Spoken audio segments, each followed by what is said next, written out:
ओम नमः शिवाय। हर हर महादेव। आप सभी का स्वागत है आपकी अपने चैनल अनिर्वेदा में। आज फाल्गुन माह के कृष्ण पक्ष की 10वीं तिथि और रविवार है। कल विजया एकादशी का व्रत रखा जाएगा, तो एकादशी का व्रत रखने वाले विष्णु भक्त इस बात का ध्यान रखें। विजया एकादशी का व्रत हमें हमारे हर कार्य क्षेत्र में सफलता प्रदान करता है। भगवान श्री हरि विष्णु और माँ लक्ष्मी की कृपा उस पर हमेशा बनी रहती है। तो अब अपने आप सभी के मंगल जीवन की कामना करते हुए शुरू करेंगे आज की कथा। इससे पहले सभी श्रोताओं से मेरा कहना है कि श्रीमद् भागवत कथा का अंतिम यानी कि 12वां स्कंद चल रहा है, तो सारे अध्याय श्रद्धा भाव से सुनकर इस अंतिम अध्याय को बीच में ना छोड़ें, क्योंकि व्रत, पूजा पाठ, कथा कहानी और हमारे पवित्र पुराणों को सुनना, उनमें श्रद्धा न रखकर या फिर उन्हें बीच में छोड़ना अशुभ माना जाता है। इसीलिए विष्णु भक्तों से मेरा तो यही कहना है कि भागवत कथा का अंतिम स्कंद श्रद्धा भाव से पूरा सुने, ताकि श्री हरि विष्णु भगवान की कृपा आप सब पर हमेशा बनी रहे। तो सुनते हैं आज की कथा। प्रेम से कहिए गणेश जी महाराज की जय हो। एक गांव था जिसमें एक सेठ जी अपने परिवार के साथ रहा करते थे। सेठ जी का गांव के पास ही शहर में बहुत बड़ा कारोबार था। सेठ जी गणेश जी के परम भगत थे। वे पूरी श्रद्धा और विश्वास के साथ नियमित रूप से गणेश जी की पूजा किया करते थे। तो गणेश जी की कृपा से सेठ जी के घर में अन्न धन के भंडार सदैव भरे रहते थे। उनके जीवन में किसी भी प्रकार की कोई कमी नहीं थी। नित्य प्रतिदिन वो नियम से नदी पर स्नान करने जाते और आकर गणेश जी की पूजा करते, उन्हें भोग लगाते। गणेश जी की पूजा करने के बाद ही स्वयं भोजन किया करते थे। ये उनका रोजाना का नियम था। पर यह बात सेठानी जी को बिल्कुल भी अच्छी नहीं लगती थी। वो धार्मिक नहीं थी और ना ही भगवान में विश्वास रखती थी। सेठ जी को रोजाना ऐसा करने के लिए मना किया करती थी, लेकिन सेठ जी सेठानी की बात पर ध्यान नहीं देते थे। एक दिन की बात है, सेठानी सोचने लगी कि ये गणेश जी को इतना मानते हैं और कहते हैं कि सब कुछ गणेश जी भगवान ने दिया है और हमेशा इनकी पूजा करते हैं। पत्थर की पूजा करने से कुछ नहीं होता है। आज मैं गणेश जी को यहाँ से उठा लेती हूँ, फिर देखती हूँ कि वो गणेश जी की पूजा कैसे करेंगे और बिना पूजा किए कितने दिन भूखे रहेंगे। तो यह सोचकर सेठानी दूसरे दिन जब सेठ जी नदी पर स्नान करने के लिए जाते हैं, तो पीछे से गणेश जी की मूर्ति को उठा लेती है और बगीचे में ले जाकर जमीन में दबा देती है। जब सेठ जी नदी पर से स्नान करके आते हैं, तो देखते हैं कि मंदिर में गणेश जी की मूर्ति नहीं है। तो वो सेठानी से पूछते हैं कि गणेश जी की मूर्ति कहाँ गई, मंदिर में तो है नहीं। तो सेठानी बोली कि मुझे नहीं मालूम, आपको पता है कि मेरी इन सब चीज़ों में कोई रुचि नहीं है। तो सेठ जी परेशान होकर सारे घर में गणेश जी की मूर्ति को ढूंढने लगे, पर उन्हें मूर्ति नहीं मिली। सेठानी ने कहा कि आप भोजन कर लो और काम पर जाओ। तो सेठ जी ने कहा कि आज तक मैंने कभी भी गणेश जी को भोग लगाए बिना भोजन नहीं किया है, तो आज भी नहीं करूँगा। सेठ जी ने अन्न जल त्याग दिया और मन ही मन गणेश जी का स्मरण करने लगे। कहने लगे कि प्रभु, मुझे लगता है कि आप मुझसे नाराज हो गए हैं। मेरी ही पूजा पाठ में कोई कमी रह गई थी, इसीलिए आप मुझे छोड़कर कहीं चले गए हैं। हे भगवान, अगर मुझसे कोई गलती हो गई हो तो मुझे माफ़ करो और अपनी कृपा दृष्टि मुझ पर बरसाओ और मुझे दर्शन दो। सेठ जी ने पूरा प्रण कर रखा था कि जब तक मुझे गणेश जी दर्शन नहीं देंगे, तब तक मैं अन्न जल ग्रहण नहीं करूँगा। तो इसी तरह पूरा दिन निकल गया। रात्रि में सेठ जी गणेश जी का स्मरण करते हुए सो गए। तो सेठ जी की सच्ची भक्ति से गणेश जी भगवान प्रसन्न हो गए और सेठ जी को सोए हुए नींद में दिखाई देने लगा जैसे गणेश जी भगवान एक चूहे के साथ खेल रहे हैं और चूहे को खाने के लिए लड्डू देते हैं। तो वह चूहा लड्डू लेकर उछलता कूदता हुआ बगीचे में चला जाता है और वहां जाकर जमीन को खोदने लगता है। वहीं पर वो लड्डू डाल देता है। तो अचानक से सेठ जी की नींद खुल जाती है। तो वो सोचने लगते हैं कि मुझे इस तरह का सपना क्यों आया। फिर खड़े होकर बगीचे में चले जाते हैं और उसी जगह को जाकर खोदते हैं जिस जगह को अपने सपने में चूहे को लड्डू दबाते हुए देखा था। तो जैसे ही थोड़ी सी मिट्टी हटाई, तो हटाते ही एक कपड़े के अंदर लपेटे हुए गणेश जी महाराज की मूर्ति मिल गई। तो यह देखकर सेठ जी बहुत ही प्रसन्न हुए और मूर्ति को लाकर नहला धुलाकर मंदिर में विराजमान कर दिया और पूजा पाठ करने लगे। घंटी की आवाज़ सुनकर सेठानी की नींद खुल गई तो वह उठकर आई कि सेठ जी को क्या हो गया है जो इस तरह रात में ही घंटी बजा रहे हैं। तो सेठानी उठकर मंदिर में आकर देखती है तो गणेश जी की मूर्ति वहाँ पर विराजमान थी और सेठ जी पूजा पाठ कर रहे थे। तो यह देखकर सेठानी को बड़ी ही हैरानी होती है और वह हाथ जोड़कर सेठ जी से माफ़ी मांगती है और गणेश जी को छिपाने वाली सारी बात सेठ जी को बता देती है। तो सेठ जी कहते हैं कि अब तो तुम्हें विश्वास हो गया होगा कि यह सब कुछ गणेश जी भगवान ने दिया है। तो सेठानी शर्मिंदा होते हुए कहती है कि मुझसे बहुत बड़ी गलती हो गई। आज के बाद मैं भी तुम्हारे साथ रोजाना नियम से गणेश जी भगवान की पूजा किया करूँगी। उसी दिन से सेठ और सेठानी प्रेम पूर्वक पूरे श्रद्धा भाव से गणेश जी भगवान की पूजा करने लगे। हे गणेश जी भगवान, जैसे आपने अपना आशीर्वाद सेठ जी पर बनाए रखा उसी तरह सभी पर बनाए रखना। जो भी आपकी पूजा पाठ करके इस कथा को सुने उसकी सारी मनोकामनाएं पूर्ण करना। बोलो गणेश जी भगवान की जय हो। अब सुनते हैं दूसरी कहानी, ग्रहों के राजा हमारे प्रत्यक्ष देवता सूर्य देव की कहानी।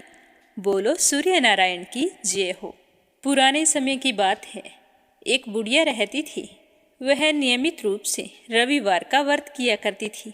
रविवार के दिन सूर्योदय से पहले उठती, स्नान आदि से निवृत्त होकर अपने घर के आंगन को गाय के गोबर से लीपकर स्वच्छ किया करती थी।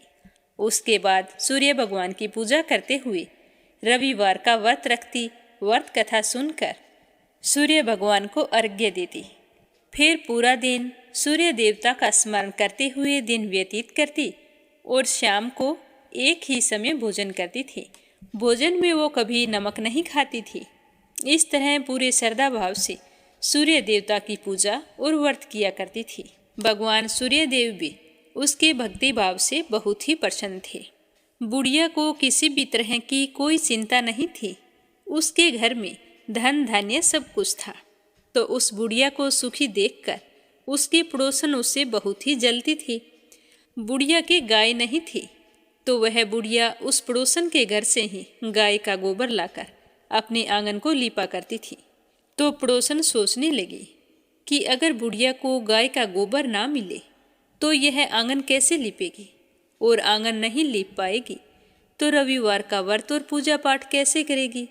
मैं ऐसा करती हूँ, शनिवार के दिन शाम को ही गाय को घर के अंदर बांध लूँगी, फिर देखती हूँ कि बुढ़िया गाय का गोबर कहाँ से लाती है। तो पड़ोसन ने जैसा सोचा था वैसा ही किया। शनिवार के दिन शाम को गाय को घर के अंदर बांध लिया। अब दूसरे दिन रविवार को वह बुढ़िया जल्दी उठी, उठकर स्नान किया और फिर गाय का गोबर लेने के लिए घर से बाहर निकली तो देखा कि पड़ोसन की गाय भी नहीं थी वहाँ पर। तो यह देखकर बुढ़िया बड़ी ही परेशान हुई। सोचने लगी कि अब मैं क्या करूँगी, आंगन कैसे लीपूंगी। अगर आंगन नहीं लीप सकी तो सूर्य भगवान को भोग कैसे लगाऊंगी। तो इसी तरह विचार करते हुए बुढ़िया ने सारा दिन गुजार दिया। ना आंगन लीप सकी, ना भगवान को भोग लगाया और ना स्वयं भोजन किया। सूर्यास्त हो गया। उदास हुई बुढ़िया भूखी प्यासी सो गई। और रात्रि में सूर्य देव ने उस बुढ़िया को सपने में दर्शन दिए और पूछा कि बूढ़ी माई, आज मुझे भोग नहीं लगाया, क्या कारण है। तो बुढ़िया बड़े ही दीन स्वरों में कहने लगी कि भगवान, आज मुझे गाय का गोबर नहीं मिला तो मैं आंगन नहीं लीप सकी और आंगन नहीं लीप पाने के कारण मैं आपका व्रत और पूजा पाठ भी नहीं कर सकी। हे सूर्य देव, मुझे क्षमा कर दीजिए। तो सूर्य भगवान ने अपनी अनन्य भक्त बुढ़िया की परेशानी का कारण जानकर उसके सारे दुखों को दूर करते हुए कहा कि हे माता, तुम प्रत्येक रविवार को मेरी पूजा और व्रत करती हो। मैं तुमसे बहुत ही प्रसन्न हूँ। तुम्हें मुझसे माफ़ी मांगने की कोई ज़रूरत नहीं है। मैं तुम्हें ऐसे गाय का आशीर्वाद देता हूँ जिसके आने से तुम्हारा घर धन धान्य से भर जाएगा और तुम्हारी सारी मनोकामनाएं पूर्ण होंगी, क्योंकि मैं रविवार के व्रत करने व कथा सुनने वालों की सारी इच्छाएं पूर्ण करता हूँ। तो सपने में ऐसा कहकर सूर्य देवता अंतर्ध्यान हो गए। प्रातःकाल हुई, बुढ़िया की आंख खुली तो देखा घर के आंगन में बहुत ही सुंदर सी गाय और बछड़ा खड़ा था। तो यह देखकर वह बहुत ही हैरान हुई, साथ ही खुश भी हुई। जल्दी से खड़ी हुई और गाय को आंगन में लाकर बांध दिया। जल्दी से लाकर चारा खिलाया, फिर उसका दूध निकाला तो गाय ने बाल्टी भरकर दूध दिया। तभी उसके पड़ोसन ने देखा कि बुढ़िया के आंगन में बहुत ही सुंदर सी गाय और बछड़ा बंधा है। तो वह तो और भी अधिक जलने लगी कि पता नहीं यह बुढ़िया गाय कहाँ से लेकर आई है। तभी पड़ोसन ने देखा कि गाय ने तो सोने का गोबर किया है। तो सोने का गोबर देखकर पड़ोसन की आंखें तो फटी की फटी रह गई। अब पड़ोसन देखने लगी, बुढ़िया कहीं दिखाई नहीं दी। तो वह जल्दी से अपने घर गई और अपनी गाय का गोबर उठाया और पड़ोसन के घर जाकर उस गोबर को रख आई और सोने का गोबर अपने घर ले आई। अब वह रोजाना ऐसा ही करने लगी। तो कुछ ही दिनों में पड़ोसन तो धनवान हो गई। गाय प्रतिदिन सूर्योदय से पूर्व जो गोबर करती वो सोने का किया करती थी और बुढ़िया के उठने से पहले ही पड़ोसन उस गोबर को उठाकर ले जाती थी। लेकिन बुढ़िया को सोने के गोबर के बारे में कुछ भी पता नहीं था। वह तो पहले की तरह ही पूरे श्रद्धा भाव से रविवार को भगवान सूर्यदेव का व्रत करती, कथा सुनती और घर के आंगन को गाय के गोबर से लीपकर स्वच्छ करती थी। लेकिन सूर्य भगवान को जब पड़ोसन की चालाकी का पता चला तो उन्होंने सोचा कि ये तो सही नहीं है, मुझे कुछ न कुछ करना होगा।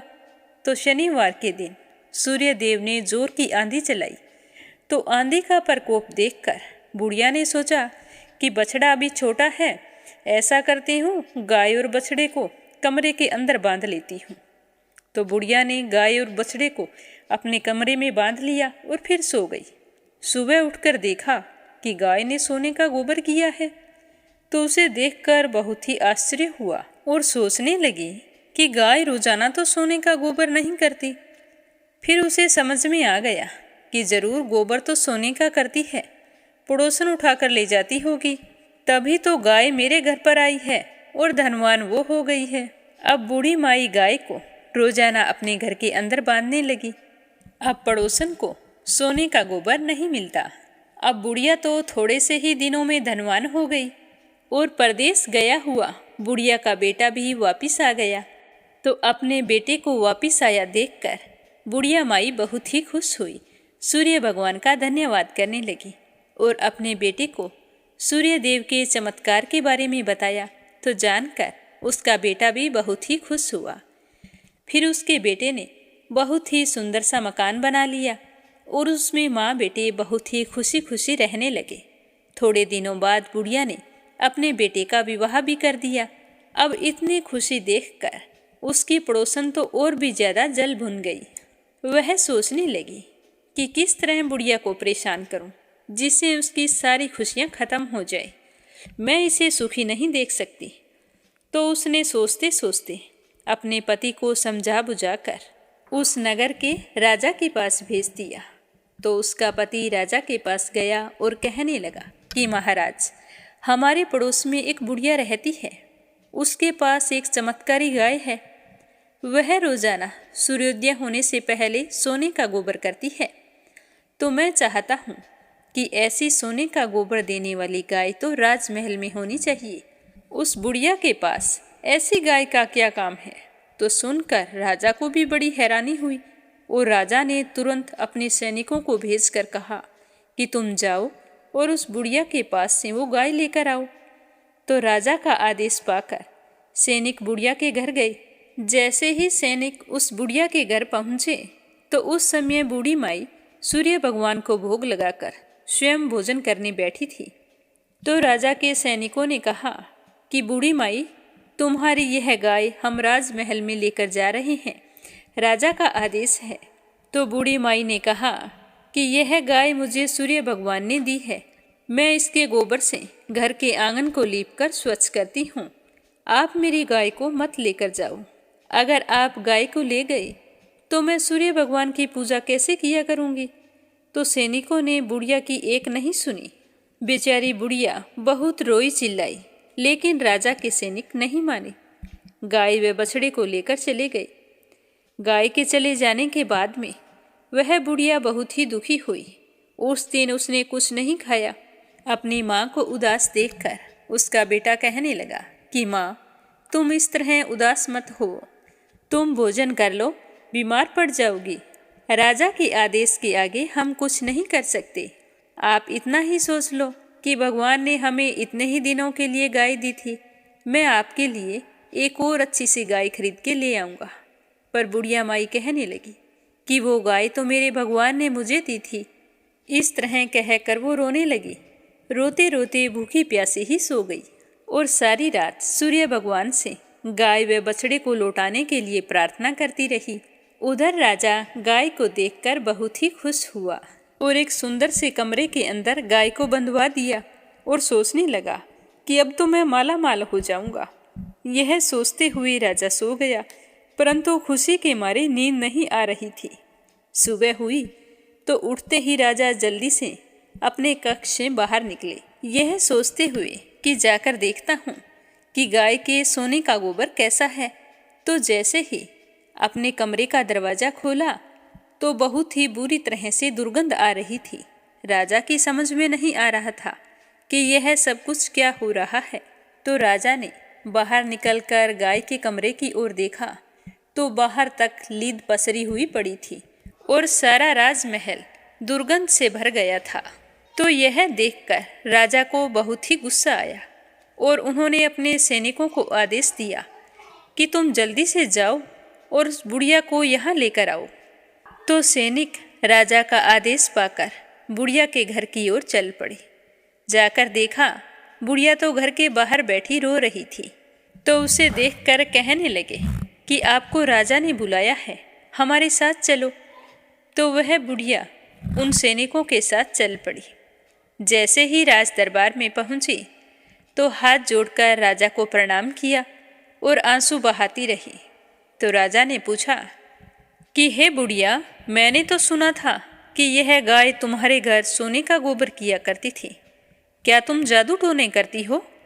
तो वह बुढ़िया कहने लगी कि नहीं महाराज, मैं ऐसा कुछ नहीं करती हूँ। मैं तो सूर्य देव का व्रत रखती हूँ और उन्हीं की पूजा पाठ करती हूँ। मेरे पास गाय नहीं थी तो मैं पड़ोसन की गाय का गोबर ले जाकर अपने घर का आंगन लीपती थी और फिर सूर्य देव की पूजा करती थी। लेकिन पड़ोसन ने अपनी गाय का गोबर मुझे नहीं ले जाने दिया, तो मैं एक रविवार के दिन सूर्य भगवान की पूजा नहीं कर सकी। तो सूर्य भगवान ने प्रसन्न होकर यह गाय मुझे उपहार में दी है। हाँ महाराज, मेरे यहाँ यह सूर्य उदय होने से पहले का गोबर सोने का करती है। तो राजा कहने लगे कि मेरा तो सारा राजमहल लीद से भरा पड़ा है और बुरी तरह से दुर्गंध आ रही है। तो बुढ़िया ने कहा कि महाराज, इस विषय में मुझे कुछ नहीं पता। मैंने आपसे जो कुछ कहा है वह सब कुछ सच है। तो राजा को समझ में आ गया कि यह सब सूर्य देव का प्रकोप है। फिर राजा ने सैनिकों को भेजकर बुढ़िया की पड़ोसन और उसके पति को बुलाया। फिर उन दोनों को उनकी दुष्टता के लिए दंड दिया और बुढ़िया माई से अपनी गलती के लिए क्षमा मांगी। फिर गाय और बछड़े के साथ बूढ़ी माई को खूब सारा धन देकर विदा किया। फिर राजा ने पूरे राज्य में घोषणा करवाई कि सारे स्त्री पुरुष रविवार के व्रत किया करें। रविवार का व्रत करने से सभी लोगों के घर धन धान्य से भर गए, चारों ओर खुशहाली छा गई, सभी लोगों के शारीरिक कष्ट दूर हो गए। राज्य में सारे स्त्री पुरुष सुखपूर्वक जीवन यापन करने लगे। बोलो सूर्य भगवान की जय हो। तो अब अपने सुनते हैं भागवत कथा का आगे का अध्याय। तो प्रेम से कहिए श्री हरि विष्णु भगवान के अनंत स्वरूपों की जय हो। भागवत कथा की जय हो। जब देवराज इंद्र ने देखा कि कामदेव अपनी सेना के साथ निस्तेज हतप्रभ होकर लौटा है और उनसे सुना कि ब्रह्म ऋषि मार्कंडेय जी परम प्रभावशाली हैं, तब उन्हें बड़ा ही आश्चर्य हुआ। मार्कंडेय मुनि तपस्या, स्वाध्याय, धारणा, ध्यान और समाधि के द्वारा भगवान में चित्त लगाने का प्रयत्न करते रहते थे। अब उन पर कृपा प्रसाद की वर्षा करने के लिए मुनिजन नयन मनोहरी नरोत्तम नर और भगवान नारायण प्रकट हो गए। उन दोनों में एक का शरीर गौर वर्ण का था और दूसरे का श्याम वर्ण का था। दोनों के ही नेत्र तुरंत खिले हुए कमल के समान कोमल और विशाल थे। 4 भुजाएं थी। एक मृग चर्म पहने हुए था और दूसरा वृक्ष की छाल। हाथों में कुश लिए हुए थे और गले में 3 सूत के यज्ञोपवीत शोभायमान थी। वे कमंडलू और बांस का सीधा दंड धारण किए हुए थे। कमल गट्टे की माला और जीवों को हटाने के लिए वस्त्र की कुंची भी पहने हुए थे। ब्रह्मा इंद्र आदि के भी पूज्य भगवान नर नारायण कुछ ऊंचे कद के थे और वेद धारण किए हुए थे। उनके शरीर से चमकती हुई बिजली के समान पीले पीले रंग की कांति निकल रही थी। वे ऐसे मालूम होते थे मानो स्वयं तप ही मूर्तिमान हो गए हों। जब मार्कंडेय मुनि ने देखा कि भगवान के साक्षात स्वरूप नर नारायण ऋषि पधारे हैं, तब वे बड़े ही आदर भाव से उठकर खड़े हुए और मन ही मन बहुत ही हर्षित होते हुए धरती पर दंडवत लौटकर साष्टांग प्रणाम किया। भगवान के दिव्य दर्शनों से उन्हें इतना आनंद हुआ कि उनका रोम रोम, उनकी सारी इंद्रियां और अंतःकरण शांति के समुद्र में गोते खाने लगा। शरीर पुलकित हो गया, आंखों में आंसू छलक पड़े, जिसकी वजह से उन्हें भगवान के दर्शन धुंधले हो रहे थे। आंखों में आंसू भरे होने के कारण ठीक से देख भी नहीं पा रहे थे। वे हाथ जोड़कर उठ खड़े हुए और उनका अंग अंग भगवान के सामने झुक रहा था। उनके हृदय में उत्सुकता तो इतनी थी कि मानो वे भगवान का आलिंगन कर लेंगे। उनसे और तो कुछ बोला नहीं गया। वो अपनी गदगद वाणी से इतना ही बोल सके कि नमस्कार नमस्कार। इसके बाद उन्होंने दोनों को आसन पर बैठाया, बड़े प्रेम से उनके चरण पखारे और अर्घ्य चंदन धूप और माला आदि से उनकी पूजा करने लगे। भगवान नर नारायण सुखपूर्वक आसन पर विराजमान थे और मार्कंडेय जी पर कृपा प्रसाद की वर्षा कर रहे थे। पूजा के अनंतर मार्कंडेय मुनि ने उन सर्वश्रेष्ठ मुनि वेशधारी नर नारायण के चरणों में प्रणाम किया और यह स्तुति की। मार्कंडेय मुनि ने कहा कि भगवान, मैं अल्पज्ञ जीव भला आपकी अनंत महिमा का वर्णन कैसे करूं? आपकी प्रेरणा से ही संपूर्ण प्राणियों, ब्रह्मा शंकर तथा मेरे शरीर में भी प्राण शक्ति का संचार होता है और फिर उसी के कारण वाणी, मन तथा इंद्रियों में भी बोलने, सोचने, विचारने और करने जानने की शक्ति आ जाती है। इस प्रकार सबके प्रेरक और परम स्वतंत्र होने पर भी आप अपना भजन करने वाले भक्तों के प्रेम बंधन में बंधे हुए हैं। हे प्रभु, आपने केवल संसार की रक्षा के लिए ही जैसे मत्स्य, कूर्म आदि अनेकों अवतार ग्रहण किए हैं, वैसे ही आपने ये दोनों रूप भी त्रिलोकी के कल्याण और उसके दुख निवृत्ति और संसार के प्राणियों को मृत्यु पर विजय प्राप्त कराने के लिए ग्रहण किया है। आप सारे संसार की रक्षा करते हैं, ठीक उस मकड़ी के समान अपने से ही इस संसार को प्रकट करते हैं, इसकी रक्षा करते हैं और फिर स्वयं अपने में ही लीन कर लेते हैं। आप चराचर का पालन और नियमन करने वाले हैं। मैं आपके चरण कमलों में प्रणाम करता हूँ। जो आपके चरण कमलों की शरण ग्रहण कर लेते हैं, उन्हें कर्म, गुण और काल जनित क्लेश स्पर्श भी नहीं कर पाते। वेद के मर्मज्ञ ऋषि मुनि आपकी प्राप्ति के लिए निरंतर आपका स्तवन, वंदन, पूजन और ध्यान किया करते हैं। हे प्रभु, जीवों के चारों ओर भय का ही बोलबाला है, औरों की तो बात ही क्या है।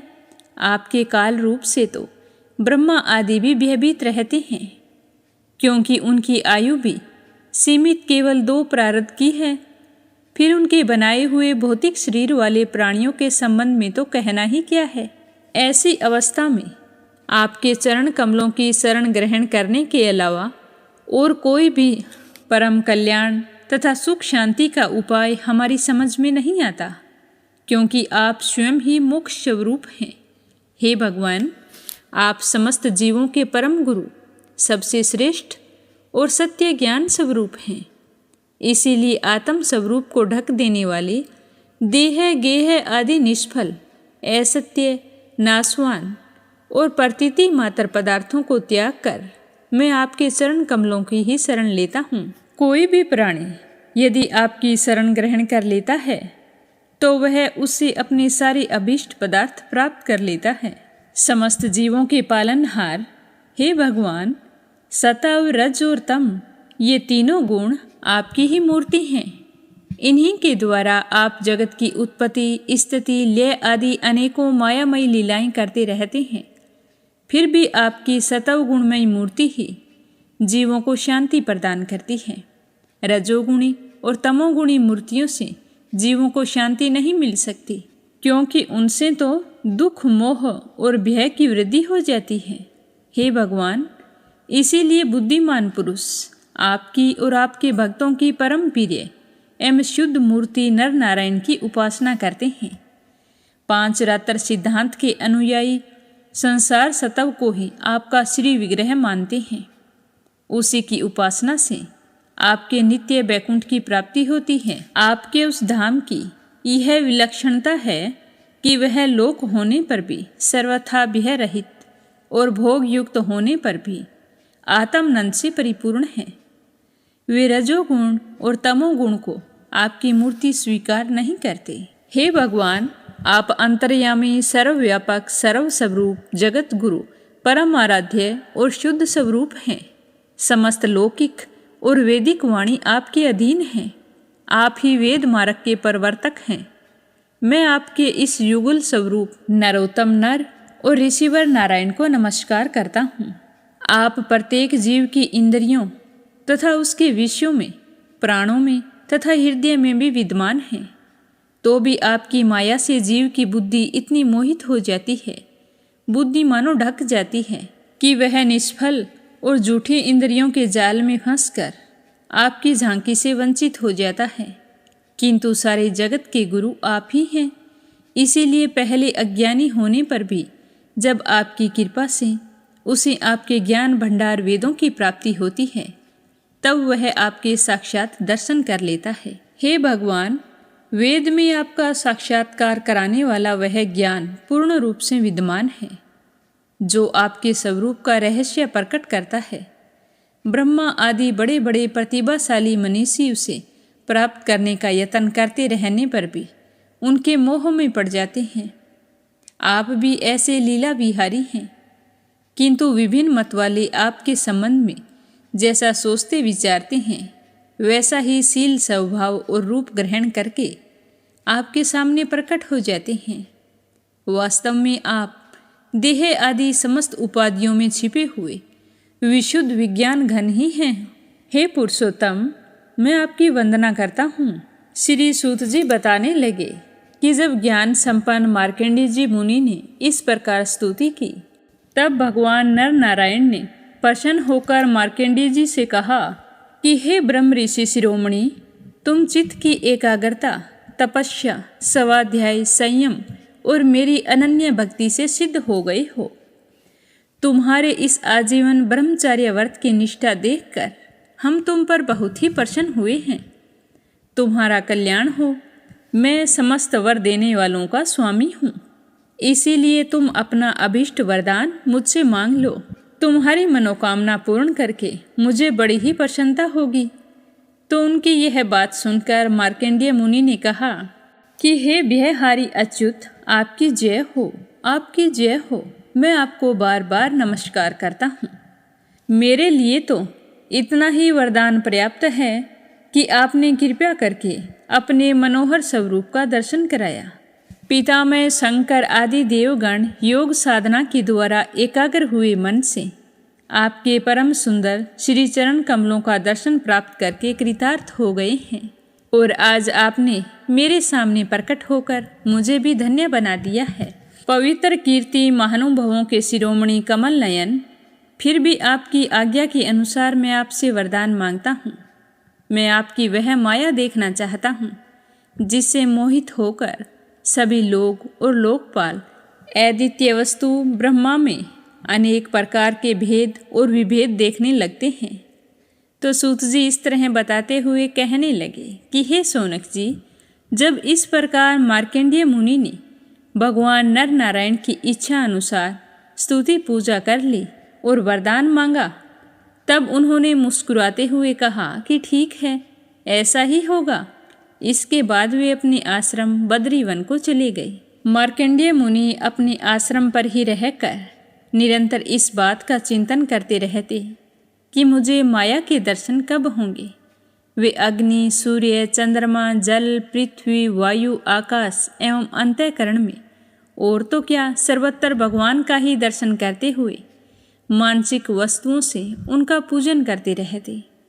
कभी कभी तो उनके हृदय में प्रेम की ऐसी बाढ़ आ जाती कि वे उसी के प्रवाह में डूबने तैरने लगते।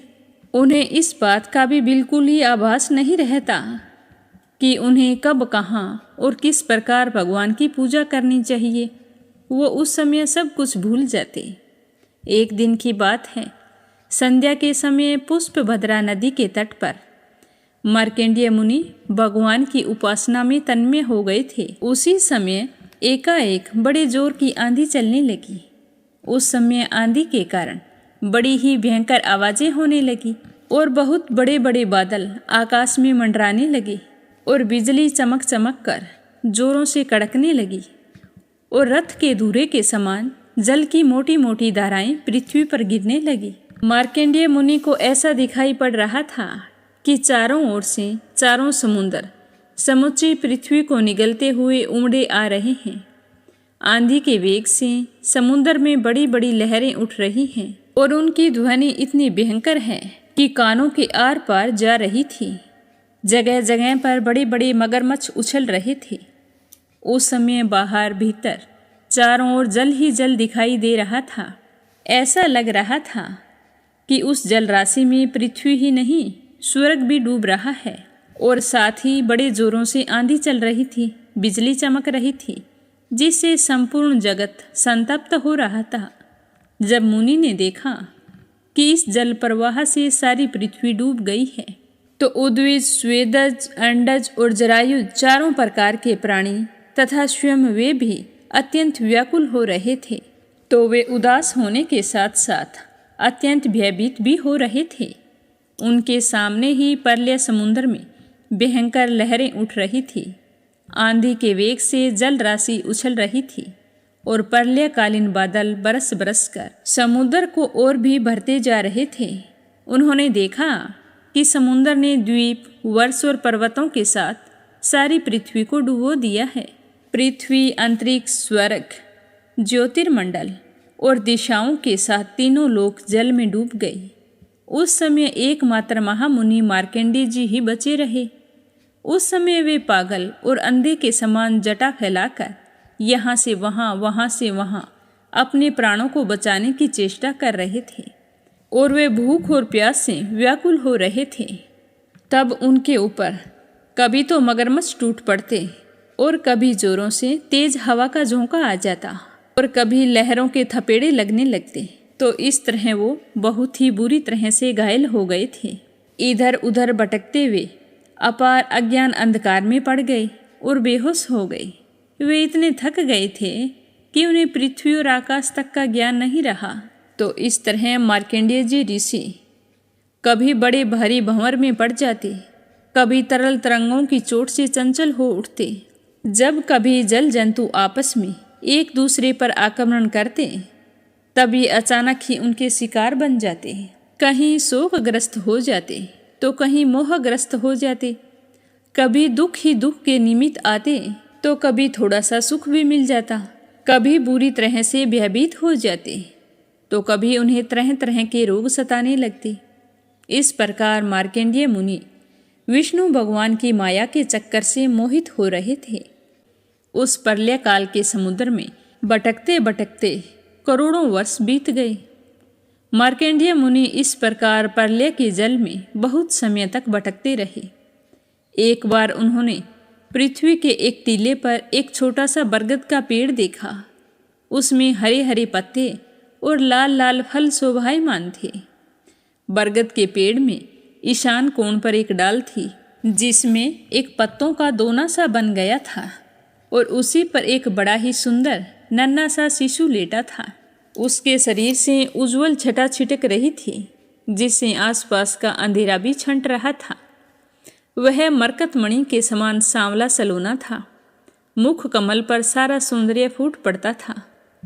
गर्दन शंख के समान उतार चढ़ाव वाली थी, छाती चौड़ी थी, तोते की चोंच के समान सुंदर नासिका और बड़ी बड़ी भौहें बहुत ही मनोहर दिखाई दे रही थी। काली काली घुंघराली अलकें कपोलों पर लटक रही थी और हवा लगने से वे कभी कभी हिलती हुई बहुत ही सुंदर दिखाई दे रही थी। शंख के समान घुमावदार कानों में अनार के लाल लाल फूल शोभायमान हो रहे थे। मूंगे के समान लाल लाल होठों की कांति से उनकी सुधामयी श्वेत मुस्कान ललिमामयी हो गई थी। नेत्रों के कोने कमल के भीतरी भाग के समान तनिक लाल लाल थे। मुस्कान और चितवन हृदय को पकड़ लेती थी। बड़ी गंभीर नाभि थी। छोटी सी तोंद पीपल के पत्ते के समान जान पड़ती थी। जब वो सांस लेते तो उनकी आटी और नाभि भी हिल जाया करती थी। नन्हे नन्हे हाथों में बड़ी सुंदर सुंदर अंगुलियां थी।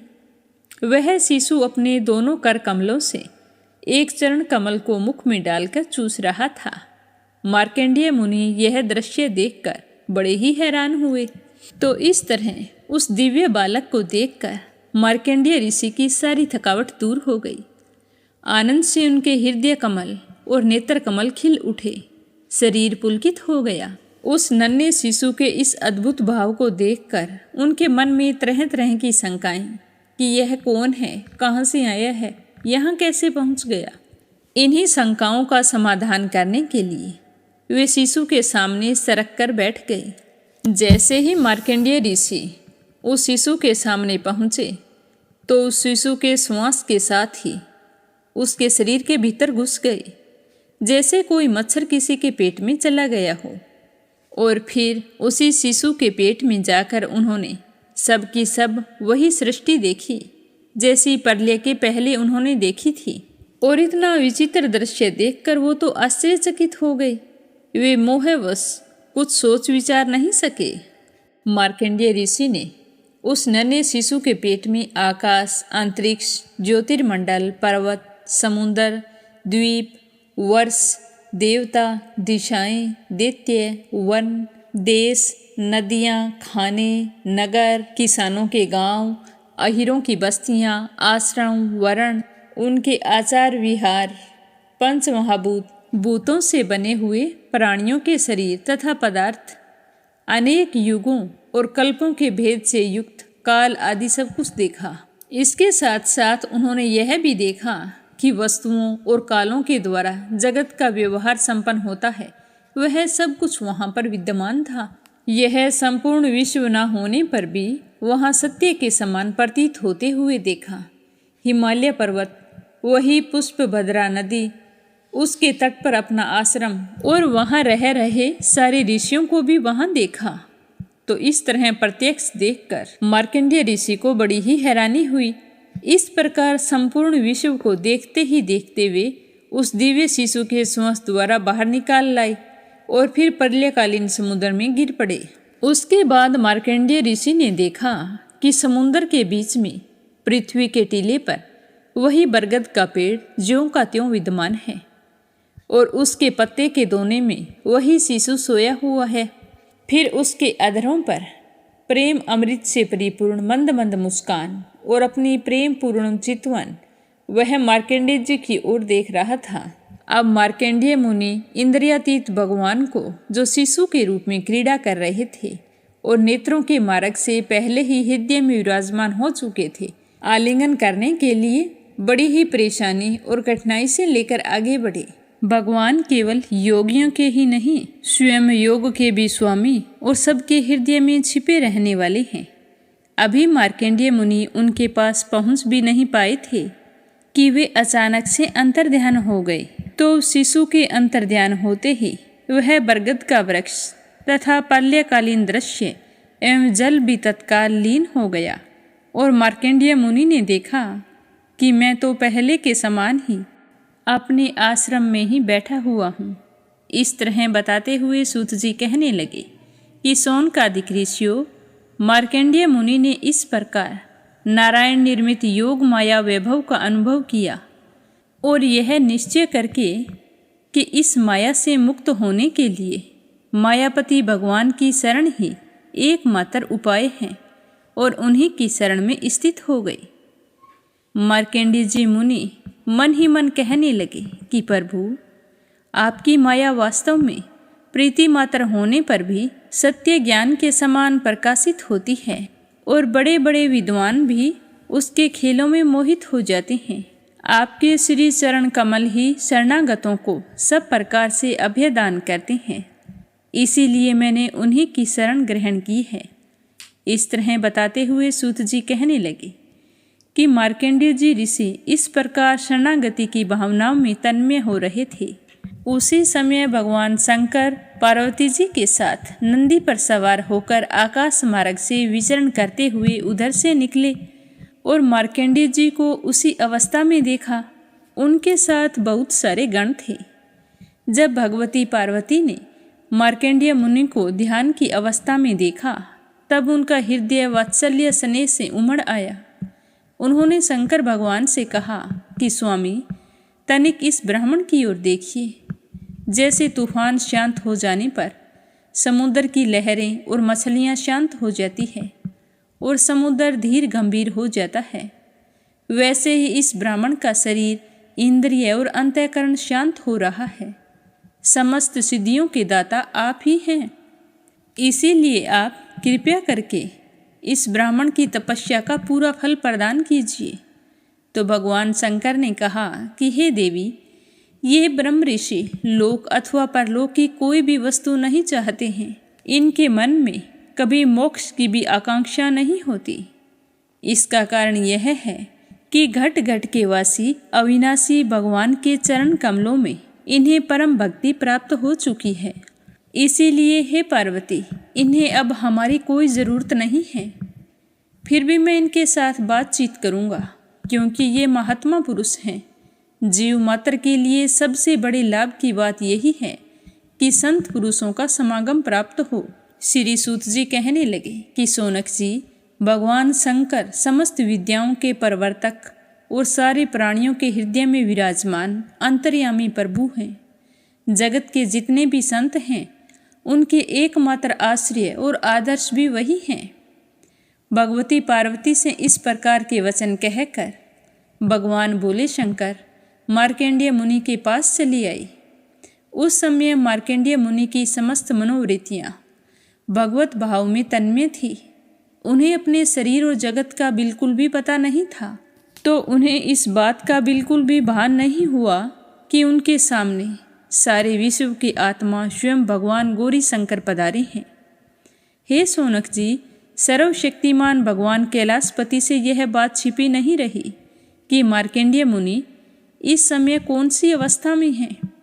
इसीलिए जैसे वायु खाली जगह पर अनायासी प्रवेश कर जाती है, वैसे ही वे अपने योग माया से मार्कंडेय मुनि के हृदय में प्रवेश कर गए। मार्कंडेय मुनि ने देखा कि उनके हृदय में तो भगवान शंकर के दर्शन हो रहे हैं। शंकर के सिर पर बिजली के समान चमकीली पीली जटाएं शोभायमान हो रही हैं। 3 नेत्र और 10 भुजाएं, विशाल शरीर उदयकालीन सूर्य के समान तेजस्वी है। सारे शरीर पर बागंबर धारण किए हुए हैं और हाथों में शूल, ढाल, रुद्राक्ष माला, डमरू, खप्पर, तलवार और धनुष लिए हुए हैं। मार्कंडेय मुनि अपने हृदय में अचानक से भगवान शंकर का यह रूप देखकर हैरान हो गए कि यह क्या है, कहाँ से आया। इस प्रकार की वृत्तियों का उदय हो जाने से उन्होंने अपनी समाधि खोल दी। जब उन्होंने आंखें खोली, तब देखा कि तीनों लोकों के एकमात्र गुरु भगवान शंकर और पार्वती जी अपने गणों के साथ वहाँ पधारे हुए हैं। तो उन्हें वे देखकर बहुत ही खुश हुए और उनके चरणों में माथा टेककर प्रणाम किया। उसके बाद मार्कंडेय मुनि ने स्वागत, आसन, अर्घ्य, गंध, पुष्प, माला, धूप और दीप आदि उपचारों से भगवान शंकर और भगवती पार्वती तथा उनके गणों की पूजा की। और पूजा करने के पश्चात मार्कंडेय मुनि उनसे कहने लगे कि सर्वव्यापक और सर्वशक्तिमान प्रभु, आप अपनी आत्म अनुभूति और महिमा से ही पूर्ण काम हैं। आपकी शांति और सुख से ही सारे जगत में सुख शांति का विस्तार होता है। ऐसी अवस्था में आप ही बताइए कि मैं आपकी क्या सेवा करूं। मैं आपके त्रिगुणातीत सदाशिव स्वरूप को और सतव गुण से युक्त शांत स्वरूप को नमस्कार करता हूँ। मैं आपके रजोगुण युक्त सर्वप्रवर्तक स्वरूप एवं तमोगुण युक्त अघोर स्वरूप को नमस्कार करता हूँ। सूत जी कहते हैं कि हे शौनक जी, जब मार्कंडेय मुनि ने संतों के परम आश्रय देवादिदेव भगवान शंकर की इस प्रकार स्तुति की तो भोले शंकर उन पर बहुत ही प्रसन्न हुए और बड़े ही प्रसन्नचित होकर हंसते हुए कहने लगे कि हे मार्कंडेय जी, ब्रह्मा, विष्णु तथा मैं, हम तीनों ही वरदाताओं के स्वामी हैं। हम लोगों का दर्शन कभी भी व्यर्थ नहीं जाता। हम लोगों से ही मरणशील मनुष्य भी अमृत तत्व की प्राप्ति कर लेता है। इसीलिए तुम्हारी जो भी इच्छा हो वही वरदान तुम मुझसे मांग सकते हो। ब्राह्मण स्वभाव से ही परोपकारी, शांतचित्त एवं अनासक्त होते हैं। वे किसी के साथ वैर भाव नहीं रखते और समदर्शी होने पर भी प्राणियों का कष्ट देखकर उसके निवारण के लिए पूरे हृदय से जुट जाते हैं। उनकी सबसे बड़ी विशेषता तो यह होती है कि वे हमारे अनन्य प्रेमी एवं भक्त होते हैं। सारे लोक और लोकपाल ऐसे ब्राह्मणों की वंदना, पूजा और उपासना किया करते हैं। केवल वे ही क्यों, मैं, भगवान ब्रह्मा तथा साक्षात विष्णु भी उनकी सेवा में संलग्न रहते हैं। ऐसे शांत महापुरुष मुझ में, भगवान विष्णु में और ब्रह्मा में और अपने आप में और सब जीवों में अणु मात्र भी भेद नहीं रखते हैं। सदा सर्वदा सर्वत्र तथा सर्वथा एक रस आत्मा का ही दर्शन करते हैं। इसीलिए हम तुम्हारे जैसे महात्माओं की स्तुति और सेवा करते हैं। हे मार्कंडेय जी, केवल जल में तीर्थ ही तीर्थ नहीं होते तथा केवल जड़ मूर्तियां ही देवता नहीं होती। सबसे बड़े तीर्थ और देवता तो तुम्हारे जैसे संत हैं, क्योंकि वे तीर्थ और देवता बहुत दिनों में पवित्र करते हैं, परंतु तुम लोग तो दर्शन मात्र से ही पवित्र कर देते हो। हम तीनों ब्राह्मणों को नमस्कार करते हैं, क्योंकि वे चित्त की एकाग्रता, तपस्या, स्वाध्याय, धारणा, ध्यान और समाधि के द्वारा हमारे वेदमय शरीर को धारण करते हैं। बड़े से बड़े महापापी और अंत्यज भी तुम्हारे जैसे महापुरुषों के चरित्र का वर्णन सुनने से और दर्शन से ही शुद्ध हो जाते हैं। फिर वे तुम लोगों के संभाषण से शुद्ध हो जाएं तो इसमें तो कहना ही क्या है। इस तरह बताते हुए सूत जी कहने लगे कि हे सोनकादिक ऋषियों, चंद्रभूषण भगवान शंकर की एक एक बात धर्म के गुप्ततम रहस्य से परिपूर्ण थी। उसके एक एक अक्षर में अमृत का समुद्र भरा हुआ था। मार्कंडेय मुनि अपने कानों के द्वारा पूरी तन्मयता के साथ उसका पान करते रहे, परंतु उन्हें तृप्ति नहीं हुई। वे चिरकाल तक विष्णु भगवान की माया से भटक चुके थे और बहुत थके हुए भी थे। भगवान शिव की कल्याणी वाणी का अमृत पान करने से मार्कंडेय जी के सारे क्लेश नष्ट हो गए और वे बड़े ही प्रसन्न हुए। फिर उन्होंने भगवान भोले शंकर से क्या कहा, यह अपने सुनेंगे कल के अध्याय में। आज की कथा को यहीं पर विराम देते हैं, तो प्रेम से कहिए भागवत कथा की जय हो। श्री हरि विष्णु भगवान के अनंत स्वरूपों की जय हो।